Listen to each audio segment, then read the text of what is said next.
এবারে আমরা দেখব divided difference for equispaced arguments. Divided difference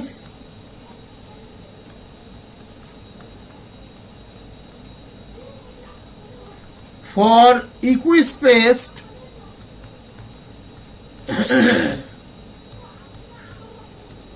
arguments. আমি শুরুতেই বলেছিলাম যে ইকুইস্পেসডের জন্য করা যাবে না তা নয়, বাট ইকুইস্পেসড না হলেও করা যায়। না হলে তো দুটো মেথড আমরা আপাতত পেলাম, একটা ল্যাগ্রাঞ্জেস, একটা ডিভাইডেড ডিফারেন্স।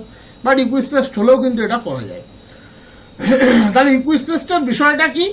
এই যে আমরা x0 মাইনাস x1 লিখছি বা x1 মাইনাস x0 লিখছি, x2 মাইনাস x1 লিখছি, এদের এই স্পেসিংটা সমান, গ্যাপিংটা সমান। তাহলে late y equals to fx be known for n plus 1 arguments, n plus 1 equispaced arguments, xj for j equals to 0, 1, 2 up to n. That is yj equals to fxj for j equals to 0, 1, 2 up to n. যেহেতু ইকুইস্পেসড and xi equals to x0 plus ih, I equals to 1, 2 up to n, যেহেতু ইকুইস্পেস, তাহলে xi minus xi minus 1 in either case always h। এটা ইকুইস্পেসের property, যেটা আমরা সবসময়তেই ব্যবহার করতে পারি। তাহলে এর রেসপেক্টে এই ডিভাইডেড ডিফারেন্সগুলোর কেমন পরিবর্তন হবে, এটাই হলো ইকুইস্পেসের ফাংশন, আর কিচ্ছু না। ইকুইস্পেসের জন্য তার ফর্মুলা বদলে যাবে না। তাহলে f of x0 x1 fx1 minus fx0, যেহেতু সিমেট্রিক রিভার্স সাইড থেকেও লিখতে পারি, কোনো প্রবলেম নেই, by x1 minus x0। fx1 মানে কত? y1, fx0 মানে y0, x1 আর x0 এর গ্যাপ হচ্ছে h। তাহলে দ্যাট ইকুয়ালস টু, আমরা ফরওয়ার্ড ডিফারেন্সের রেসপেক্টে লিখতে পারি ডেল y0 বাই h, আর ব্যাকওয়ার্ডের রেসপেক্টে লিখতে পারি ন্যাবলা y1 বাই h। এইটুকু হচ্ছে স্লাইড এর পরিবর্তন, এর বেশি কিছু নয়। Next,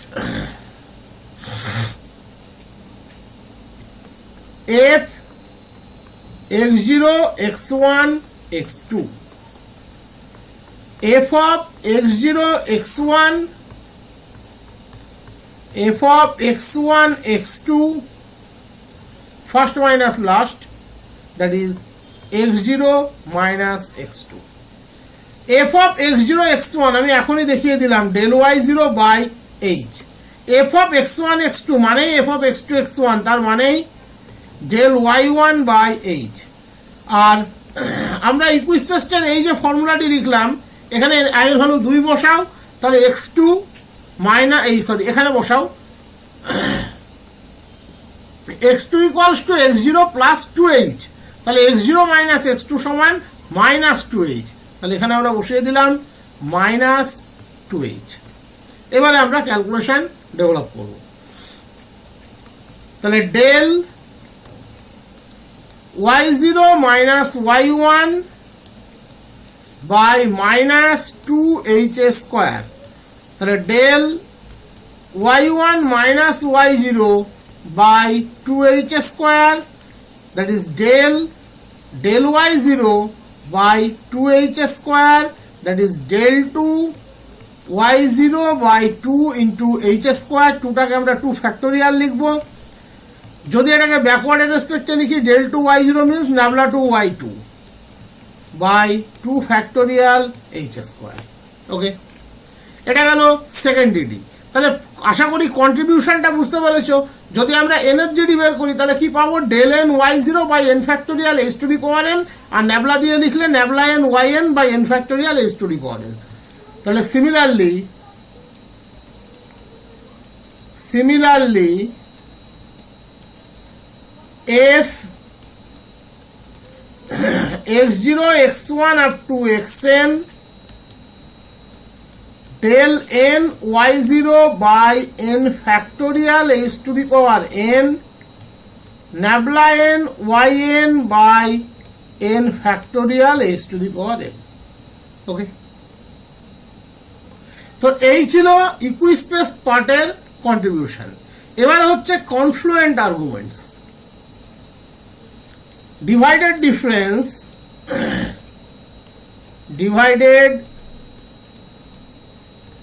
difference for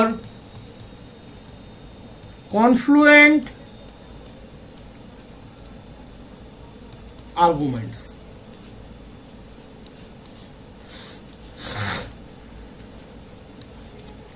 Divided difference for confluent arguments.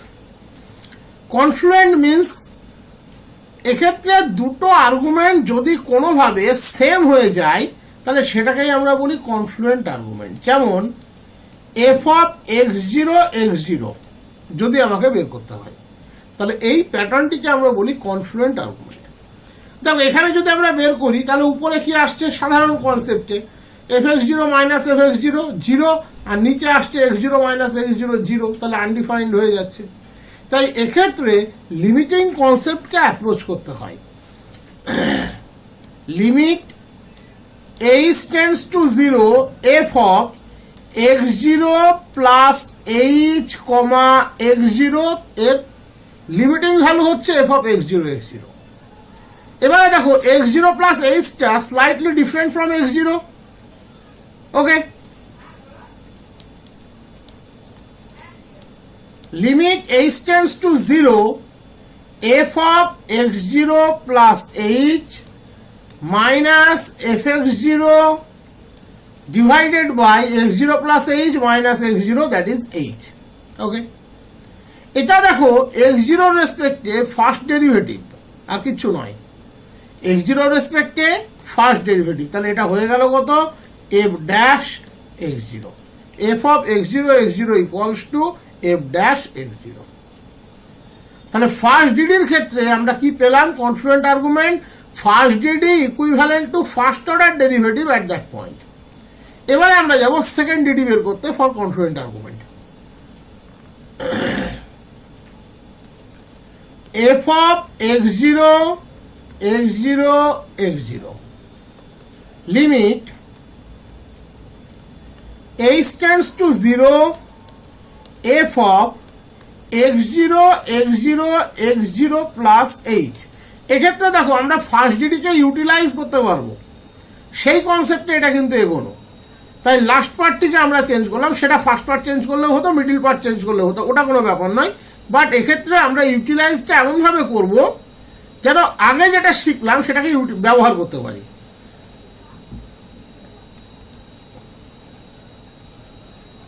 তাহলে limit H tends to zero, আমি একটু চেঞ্জ করে নিচ্ছি, ওটা এখানে যোগ করলেই ভালো হতো, একই ব্যাপার। যাই হোক, X zero plus H X zero বিষয়টা সেই একই, দুটোর মধ্যে কোনো তফাৎ নেই। তাহলে limit H tends to zero F of x zero plus H X zero minus F of x zero divided by X zero plus H minus X zero that is H, first minus last that is H. Okay, তাহলে limit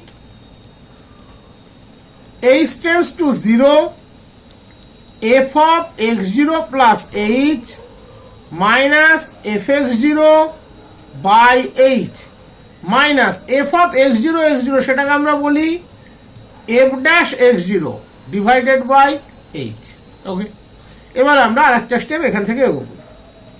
তাহলে limit h tends to 0 f of x0 plus h minus fx0 minus h f dash x0 divided by h এর square. ভালো করে খেয়াল করে দেখবে এই পার্টটা কিন্তু 0/0 ফর্মে আছে, এইটার জায়গায় জিরো বসাও, দেখো দুটো এফ এক্স জিরো ব্যালেন্স হয়ে zero, zero into F dash zero zero, ডেনোমিনেটরে জিরো, তাহলে এটা 0/0 form. Okay, this is the 0/0 form. আমরা এল'হসপিটালস রুলের ক্ষেত্রে অ্যাপ্লাই করতে পারি। সো বাই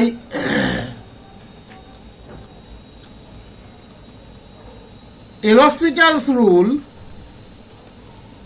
আমরা কি পাবো, লিমিট h টেন্ডস টু 0 নিউমারেটরে সেপারেট ডেরিভেটিভ হবে, ডেনোমিনেটরে সেপারেট ডেরিভেটিভ হবে। দেখো F x zero plus H, তার ডেরিভেটিভ কত হবে, F dash x zero plus H. F x zero তার ডেরিভেটিভ জিরো, কারণ ডেরিভেটিভটা কিন্তু এক্ষেত্রে হচ্ছে এইচ এর রেসপেক্ট, এটা মাথায় রাখতে হবে। তাহলে এটা মাইনাস জিরো, তারপর একটা H F dash x zero, তার মানে derivative minus F dash x zero. কেন হলো নিশ্চয়ই বুঝতে পেরেছো, ডেরিভেটিভটা কিন্তু এইচ এর রেসপেক্টে। খেয়াল করে দেখো এটা আবার কিন্তু 0/0 ফর্ম আবার, তাহলে আবার এর উপরে আমরা এল'হসপিটালস রুল অ্যাপ্রোচ করতে পারি। সো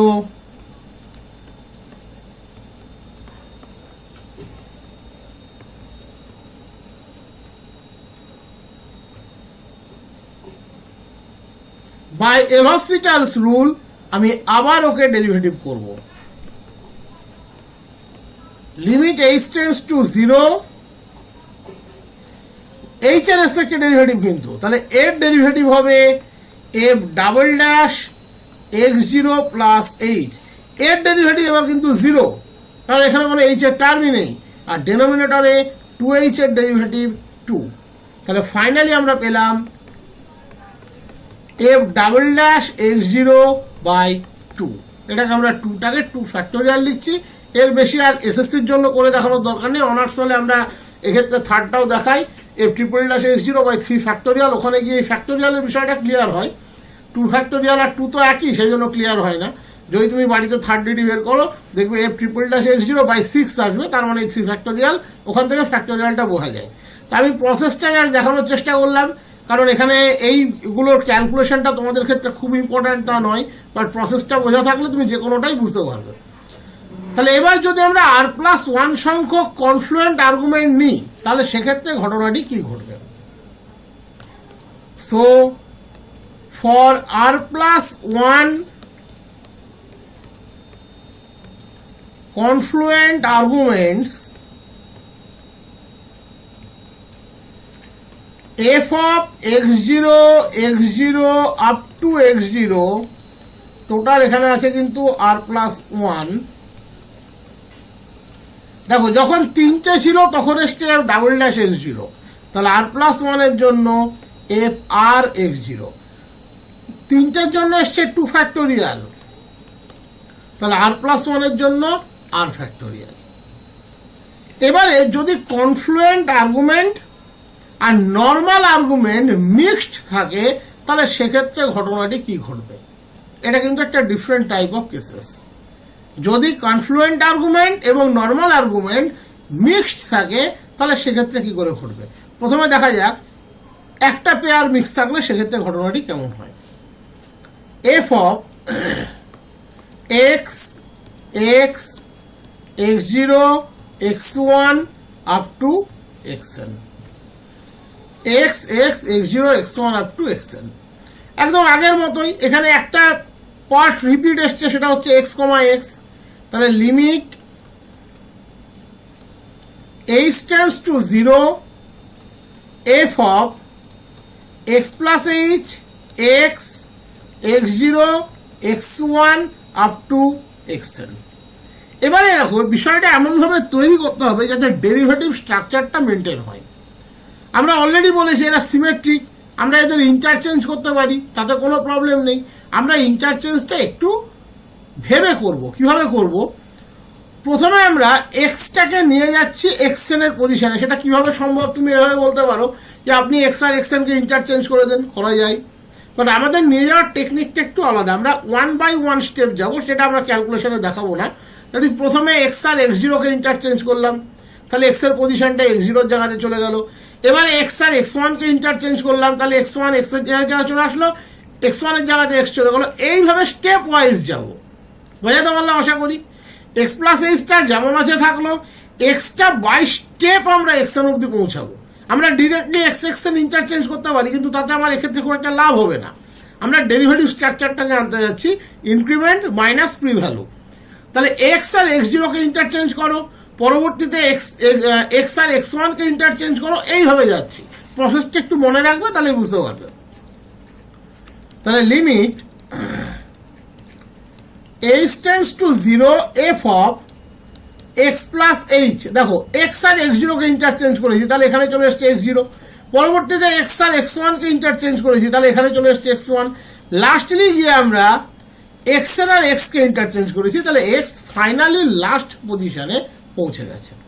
এইটাই বলতে চাইছি। এবারে আমি লিখতে পারি limit h tends to 0 f of x plus h, একদম ফর্মুলাতে ফেলে দিচ্ছি, up to x n minus F of x zero x one x n x divided by x plus H minus x, first value minus last value, that is h. লেখার প্যাটার্নটা খেয়াল করবে। প্রথমে আমরা যেমন ফর্মুলাতে যাই, এখান থেকে এই অবধি মাইনাস এখান থেকে এই অবধি divided by x plus H minus X, that is H. Okay, এবারে দেখো এখান থেকে কিন্তু একটা বিশেষ কিছু জেনারেট হওয়ার চান্স আছে। এবার একইভাবে আমরা স্টেপ আপ করব। আগেরবার এক্স কে আমরা ডাউন করেছিলাম, এবার আমরা আপ করব। কিভাবে? Limit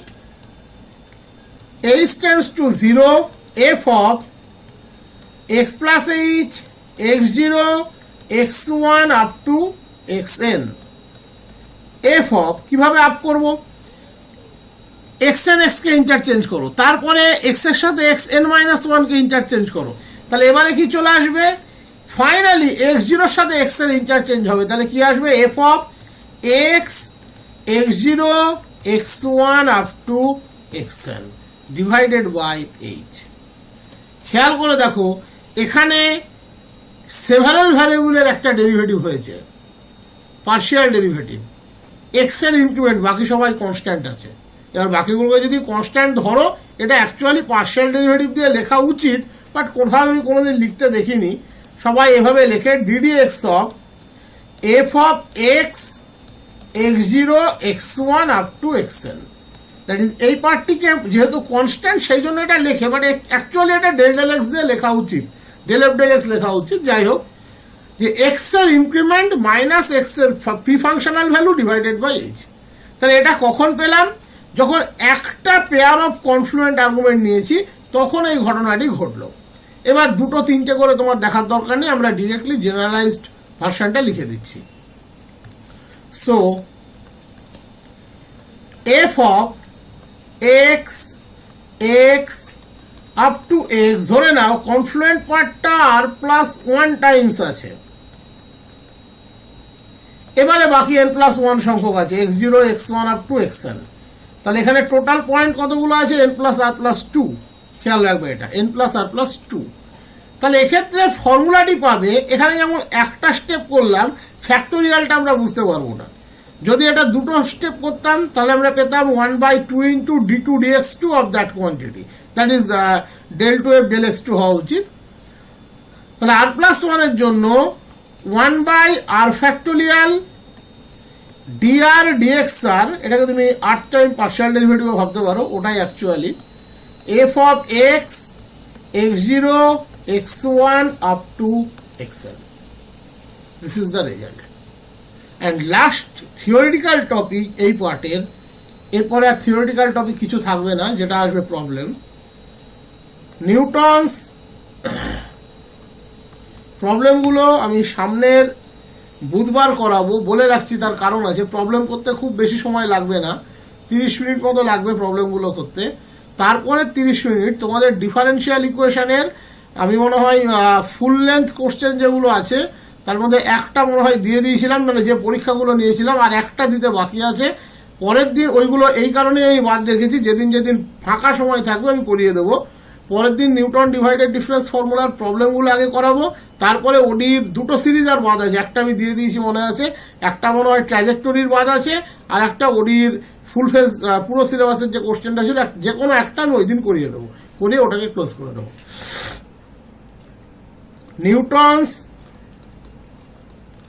divided difference interpolation formula. তোমাদের শুধুমাত্র ফর্মুলাটি মনে রাখতে হবে, ড্রব্যাক বলে তো এর কিছু নেই, বিষয় তো সেই একই। প্রত্যেকটা ইন্টারপোলেশন ফর্মুলার যা, যে n+1 সংখ্যক পয়েন্টের জন্য আমরা জানি আরবিটারি যে কোনো পয়েন্টের জন্য আমরা ফর্মুলা বের করতে যাচ্ছি। এখানে শুধুমাত্র এর স্ট্রাকচার আর এররটি মনে রাখবে। প্রবলেম কীভাবে করতে হয় আমি পরের দিন দেখিয়ে দেবো। এফএক্স হচ্ছে actual polynomial, nearly equivalent to 5x, actually x0 to xn তো পারফেক্ট ইকুয়াল, মানে অ্যাকচুয়াল ইকুয়াল, আর বাকি জায়গাতে নিয়ারলি ইকুয়াল। এক্ষেত্রে ইন্টারপোলেটিং পলিনোমিয়ালটি হচ্ছে f x0 plus x minus x0 first degree, f of x0 x1, x minus x0 x minus x1 second degree, f of x0 x1 x2। দেখো খেয়াল করবে একটা জিনিস, যখন এখানে x1 তখন এখানে কিন্তু x2, তাহলে লাস্ট টার্মটি কত হবে? x minus x0 x minus x1 up to x minus xn minus 1 এর DD f of x0 x1 up to xn। এই জায়গাটা কিন্তু খেয়াল করা আমাদের, এবং এই ধরনের প্যাটার্ন নিউটন ফরওয়ার্ড ব্যাকওয়ার্ডেও ছিল, সেটা তোমাদেরকে তখনও মনে আছে আশা করি। যে এটা হলো interpolating polynomial, f x0 plus x minus x0 f x0 x1 x minus x0 x minus x1 f x0 x1 x2 up to x minus x0 up to x minus xn minus 1 f of x0 x1 up to xn। And corresponding এররের formula তো সেই একই, এক্ষেত্রে শুধু এটা divided ডিফারেন্সের রেসপেক্টে লিখতে হবে। And error rn plus 1x x minus x0 x minus x1 x minus xn এই অবধি যাবে। নর্মাল ফাংশনের ক্ষেত্রে কি ছিল? f n+1 যায় বাই n+1 ফ্যাক্টোরিয়াল। দেখো আজকে এর আগেই করালাম তোমাদেরকে এররের formula n+1 factorial.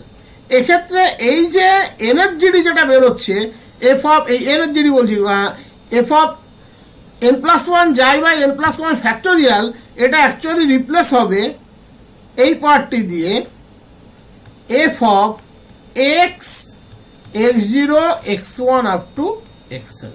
This is the formula of error.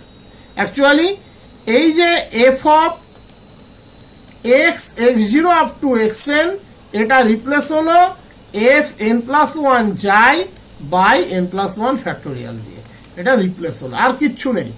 এররের জন্য তোমাকে কোনো কিছু মনে রাখতে হবে না, শুধু এটা রিপ্লেস করলেই হয়ে যাবে।